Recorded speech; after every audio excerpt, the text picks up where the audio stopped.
পয়গম্বর মুসা মানুষের মতো কপিয়ে কপিয়ে কান্না করতেছে আওয়াজ। নবী মুসা চতুর্দিকে খুঁজতে শুরু করলেন, চতুর্দিকে খুঁজতে শুরু করলেন, তালাশ করতে শুরু করলেন। কান্নার আওয়াজ পাহাড়ের কোথায় থেকে আসে, রাস্তার কোন দিকে থেকে কান্নার আওয়াজ। মুসা কালিমুল্লাহ পর্বতের চতুর্পাশে খুঁজে কে কান্না করে, কে কে কে কাউরে খুঁজে পাওয়া যায় না। হঠাৎ করে তাকায় দেখে একটা পাথর থেকে মানুষের মতো কান্নার আওয়াজ। পাথর কান্না করতেছে। মুসা আলাইহিস সালাম জিজ্ঞেস করলেন, কান্না কেন? পাথর জবাব দেয়, আমি কান্না করি, আল্লাহ তো বলছেন কোরআনে একমাত্র মানুষ আর পাথর হবে জাহান্নামে যাবে। কেন মানুষের পাথর জাহান্নামে যাবে হবে? কারণ দুনিয়াটার আগুন, দুনিয়ার আগুনটা অনেক নরম, অনেক সহজ। দুনিয়ার আগুনের কত একটা পাওয়ার নাই। কারণ দুনিয়ার আগুনের জ্বালানি হইল কাঠ, লাকড়ি, খড়, কুটা। ওই জাহান্নামের আগুন দুনিয়ার আগুনের চাইতে 1000 কোটি গুণ বেশি তাপ হবে। কোন জিনিসকে যদি পোড়ানো হয়,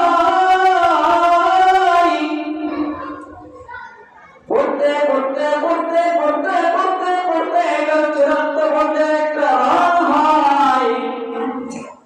ওই রঙের নামটা কি সবাই জানেন কিনা? কালো। কি? যে কোনো জিনিসে আপনার করবেন, এটা শেষ কালারটা কি হবে? আচ্ছা, কেন? পড়তে পড়তে পড়তে পড়তে পড়তে পড়তে আগুনের হিট এই পরিমাণ হয়েছে, শেষ পর্যায়ে কালো হয়ে গেছে। জাহান্নামের আগুন দুনিয়ার আগুনের মতো লাল হবে না। আল্লাহর নবী বলেন, জাহান্নামের আগুন থেকে 1000 বছর জ্বালানোর পর এটা একটা লাল রং ধারণ করবে। এই লাল রংটাকে আবার 1000 বছর জ্বালানোর পর এটা একটা সাদা রং ধারণ করবে। তারপর জাহান্নামীদেরকে শাস্তি দেওয়ার জন্য আগুনটা যথেষ্ট না, এর চেয়ে আরো কড়া তাপ লাগবে, কড়া আগুন লাগবে। আল্লাহ রাব্বুল আলামিন বলেন, আল্লাহ নবী বলেন, ওই সাদা আগুন থেকে 1000 বছর জ্বালানোর পর এটার একটা রং ধারণ হয়, কালো রং। কালো রং, এই কালো রঙের আগুনটাই হবে জাহান্নামের আগুন। তাহলে দুনিয়ার আগুন লাল, কারণ এটা জ্বালানি হচ্ছে দুর্বল। এটা জ্বালানি হইল দুনিয়ার ঘর কোটা গাছপালাগুলো। আল্লাহ রাব্বুল আলামিন দুনিয়ার আগুন দিয়ে মানুষকে জাহান্নামে শাস্তি দিবেন না, তার চাইতেও কড়া আগুন লাগবে, তার চাইতেও আরো শক্ত আগুন লাগবে। এই জন্য জাহান্নামের আগুনের জ্বালানি হবে পাথর আর মানুষ। পাথর দিয়ে যদি আগুন জ্বালানো হয়, এটার আগুনের টেস্টটা হয় জাহান্নামের মতো কালো আগুন। এই জন্য দেখুন ইট পাটকে আগুন লাগবে, দেখুন কালো হয়ে গেছে।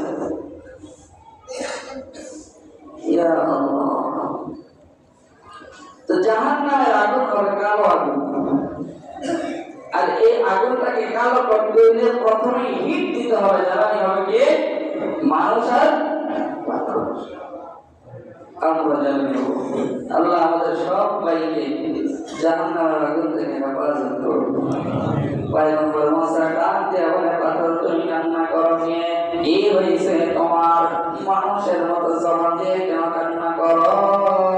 পাথর ডাক দিয়ে বলে, পয়গম্বর মুসা আমি শুনতে পেরেছি কাল কিয়ামতের ময়দানে হাসরের দিনে আল্লাহ রাব্বুল আলামিন জাহান্নামের আগুন দিয়ে জ্বালাইবে। এই জাহান্নামের আগুনের লাকড়ি দুনিয়ার কোনো ঘর হবে না। এই জাহান্নামের আগুনের লাকড়ি দুনিয়ার কোনো গাছপালা, কোনো কাঠ হবে না রে। এই জাহান্নামের আগুনের লাকড়ি নাকি আমি পাথর হব আর মানুষ হব। আমি পাথর জাহান্নামের আগুন সহ্য করতে পারবো না, এই জন্য আমি কান্না করতেছি। আল্লাহ রাব্বুল আলামিনকে ডাক দিয়া বলবা, আল্লাহ যেন আমার এই পাথরটাকে জাহান্নাম থেকে মুক্তি করে দেয়। পয়গম্বর মুসা পাথরের সঙ্গে কথা বলে দূর পর্বতে চলে গেল। আল্লাহ রাব্বুল আলামিনের সঙ্গে কথা বলবার জন্য পয়গম্বর মুসা যখন এই রবের সঙ্গে কথা বলতেন, একান্তভাবে আল্লাহর সঙ্গে কথা বলতেন, পয়গম্বর মুসা দূর পর্বতে চলে যেতেন, দূর পর্বতে গিয়ে রবের সঙ্গে কথা বলতেন। আল্লাহ নবী মুসা কালিমুল্লাহ দূর পর্বতে হাঁটি হাঁটি তওবা করে চলে গেলেন, আল্লাহর সঙ্গে কথা বললেন। দূর পর্বত দিয়ে যখন ফেরার পথে পাথরটা জিজ্ঞেস করল, মুসা কালিমুল্লাহ আমার সম্পর্কে একটু রবের কাছে জানতে চাইছিলা কি? আমাকে আল্লাহ তাআলা ক্ষমা করবেন কিনা? আমাকে আল্লাহ তাআলা জাহান্নাম থেকে বাঁচাইবেন কিনা? আল্লাহ মুসা ডাকতে হবে, পাথর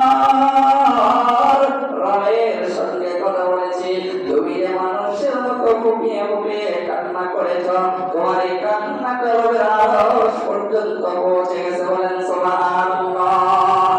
আল্লাহ তোমার মাফ করে দিয়ে জাহান্নাম থেকে জান্নাতে দিয়ে দিবেন। সুবহানাল্লাহ। হাজিরিন, আলোচনা শেষ। বোঝাবার উদ্দেশ্য এটাই, পাথর যদি জাহান্নামের ভয়ে কান্না করতে পারে, আপনার আমি কোন হেডা ভালো মানুষ হয়ে গেছি যে জাহান্নামের আগুন সহ্য করতে পারবো? ক্ষমতা নাই কেউ, কেউই টিকতে পারবে না। তাহলে বাঁচবার উপায় কি? গুনাহমুক্ত জীবন। ওয়াজারু যাহিরান ইসমি ওয়া বাতিনা, প্রকাশ্যে অপ্রকাশ্যে সব গুনাহ, হাতের গুনাহ, পায়ের গুনাহ, জবানের গুনাহ, চোখের গুনাহ, নাকের গুনাহ, কানের গুনাহ, সমস্ত অঙ্গ প্রত্যঙ্গের গুনাহ পরিত্যাগ